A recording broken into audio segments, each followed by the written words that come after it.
सम्मानजनक स्थान पर देश की संसद में स्थापित कराया। न खाऊंगा न खाने दूंगा।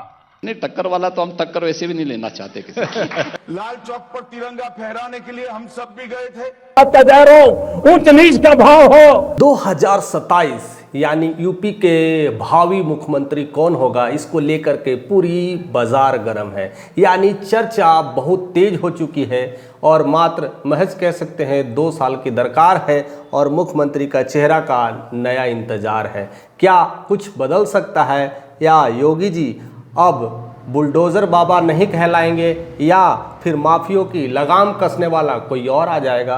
बहुत राजनीति चल रही है और उसको लेकर के कई लोग योगी का ही नारा ले रहे हैं, कई लोग किसी और पार्टी का नारा ले रहे हैं। लेकिन अभी तमाम शक्तियां, तमाम योजनाएं, तमाम कह सकते हैं ना विरोधाभास जो कुछ भी हो रहा है उसमें योगी का झंडा बुलंद दिखाई दे रहा है। उसके कई सारे प्रारूप हैं, कई सारे कारण हैं और उनका अब वह नाम धीरे धीरे यूपी में नहीं पूरे देश में गूंज रहा है। जिस तरह से उन्होंने यूपी मॉडल को रिप्रेजेंट किया अपने पिछले 2 टेन्यूर में, जिस तरह से कर्म कर रहे हैं, जिस तरह से अपनी लगन, अपनी शक्ति, अपनी साहस की बदौलत यूपी के मॉडल को चेंज करने की जो भूमिका निभाई है उसकी चर्चा अब यूपी में नहीं पूरे देश में हो रही है।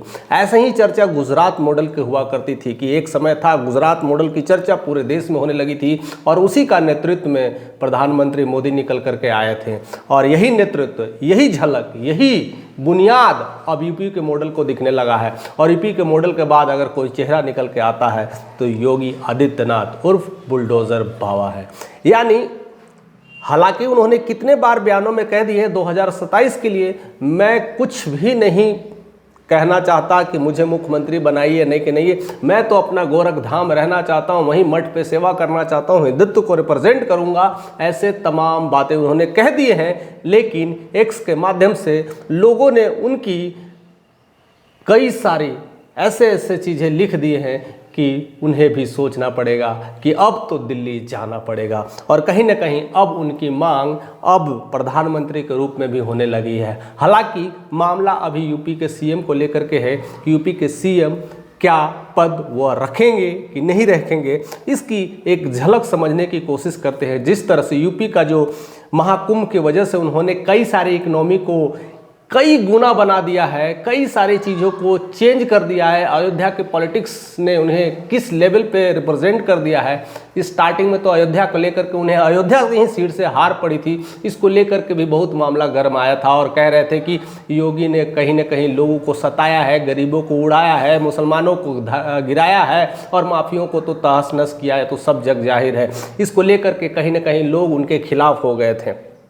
लेकिन सच्चाई छुपती नहीं, धीरे धीरे वो माहौल बदला, समय बदला, लोगों ने जाना कि ये बुलडोज़र बाबा कोई गलत काम नहीं कर रहे हैं। फिर एक समय आया, अयोध्या में उपचुनाव आया और वहाँ पर विक्ट्री झंडा गाड़ करके दिखा दिया कि हमने कोई गलत नहीं किया था। अयोध्या मंदिर जो बनाया था उसका उद्देश्य था कि यहाँ के लोगों को, इकोनॉमी को डेवलप करना और उसका परिणाम महाकुंभ ने सब ने देखा। एक नाविक लाखों कमा के चल गए हैं, कई सारे मोटरसाइकिल बाइकर्स लोग कमा करके चल दिए हैं, बहुत लोग वहाँ पर कमा लिए हैं और बड़ी दूर से लोग आकर के भी वहाँ कमाए हैं, कई सारे चीज़ों को रिप्रेजेंट किए हैं। उनकी झलक अब बताने की ज़रूरत नहीं है कि अब वो यूपी तक ही झलक है। उनकी झलक धीरे धीरे अब नेशनल लेवल पे इसलिए उभर रही है क्योंकि उन्होंने कई सारे ऐसे रैलियां निकाली, कई सारे ऐसे उद्घोष किए, उसका नतीजा भी देखने को मिला।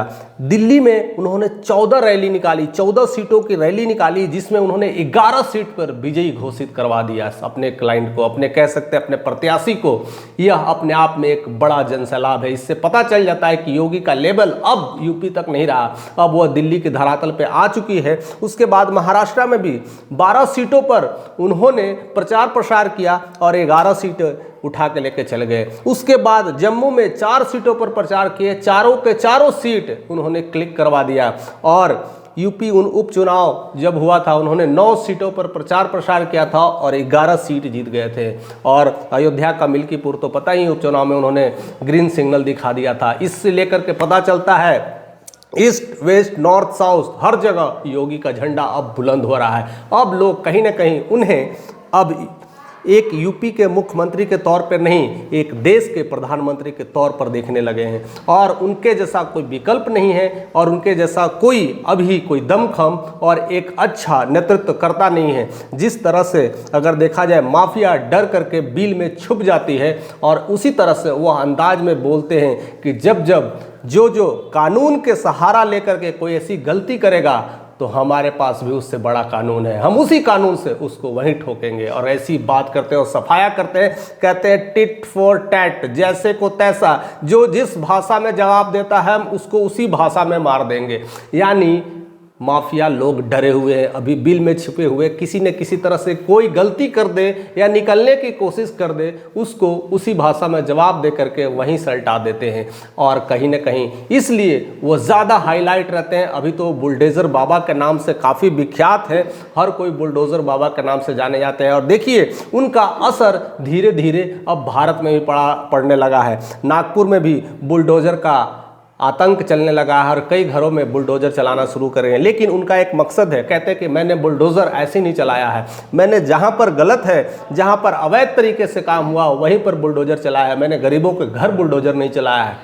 और अयोध्या के लेकर के मामला भी यही फंस रहा था कि कई सारे घर के गरीबों को बुलडोज़र से उड़ा दिया गया था। वहाँ पर मामला कुछ और था, अयोध्या मंदिर का निर्माण करना था, उसके लिए जगह बहुत ज़रूरत थी, इसलिए कई सारे झोपड़पट्टी को हटाया गया और उसकी जगह पर उन्हें बहुत सारे कह सकते हैं अनुदान दिए गए थे और बहुत सारे उनके लिए कई सारे रिप्रेजेंटेटिव कार्य भी किए गए थे। लोगों ने उनको दिखाया नहीं, उनको गलत तरीके से ले लिया और वहीं पर इस वजह से अयोध्या की सीट उनकी चली गई थी। लेकिन उन्होंने फिर से बता दिया है कि मैंने वैसा कुछ नहीं किया था, मेरा मकसद अलग है।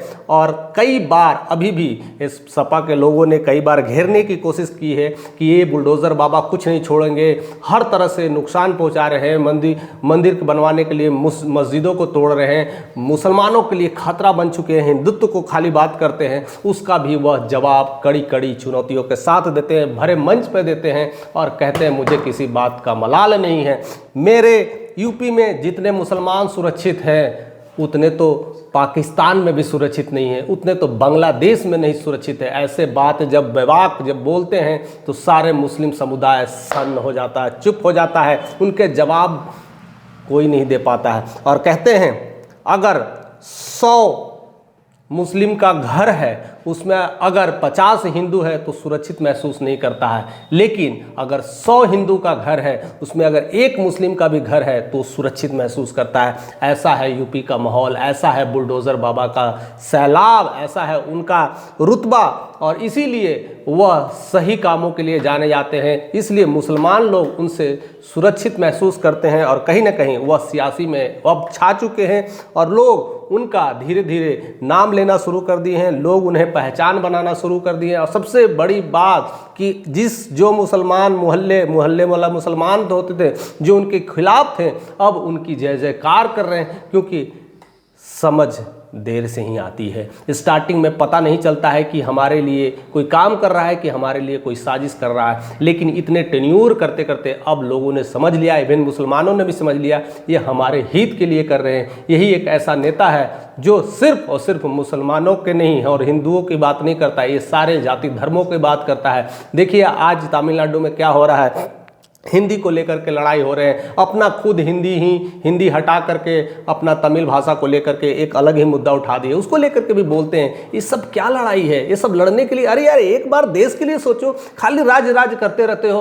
और वहीं से उन्होंने एक देश की भव्यता को भी बता दिया है, देश के लिए सोचना, मिट्टी के लिए सोचना।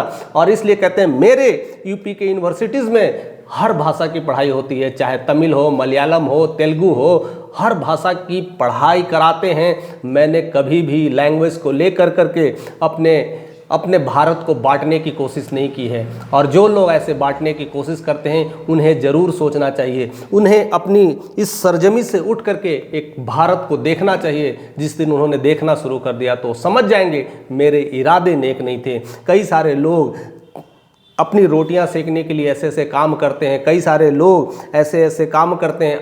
आज देखिए कितना क्या हो रहा है। आज कई सारे सपा के लोग हैं, खास करके मैं अगर यूपी की बात कर रहा हूँ तो यूपी की ही बताऊँगा। यूपी में कई सारे ऐसे सपा के लोग हैं जो अभी नमाज पढ़ते नज़र आ रहे हैं। इस रमज़ान के मौके पर मुस्लिमों के साथ तालमेल बैठा रहे हैं, अभी ईदी मिलन का समारोह के लिए सारी तैयारियां कर रहे हैं। और कई सारे जो सपा में जो मुस्लिम नेता है वो हिंदू के मंदिरों में भी जा रहे हैं। ये सब कुछ न कुछ सियासी दावपेच है, यह सिर्फ और सिर्फ दिखावा है, यह मकसद सिर्फ और सिर्फ सीट को लाना है। और कहीं ना कहीं नेताओं का कोई मजहब नहीं होता, वह सिर्फ और सिर्फ जाते अपने वोटों के लिए। और इन्होंने क्लियरली कह दिया होगी, हम तो अपने धर्म की बड़ी आस्था के साथ पूजा पाठ करते हैं लेकिन दूसरे धर्मों को छेड़ते भी नहीं हैं।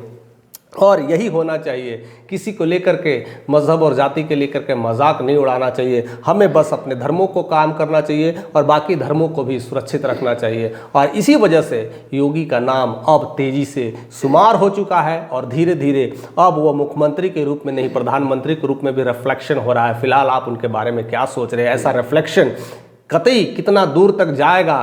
क्या वह उन्हें फिर से मठ में बैठा दिया जाएगा या फिर यूपी के सीएम बन के रह जाएंगे या दिल्ली के पीएम बनेंगे? ये सब आप खबरें देखते रहिए। चैनल पे नए हैं तो सब्सक्राइब करिए और अपना एक कमेंट और लाइक कर करके मोटिवेट हमें करते रहिए।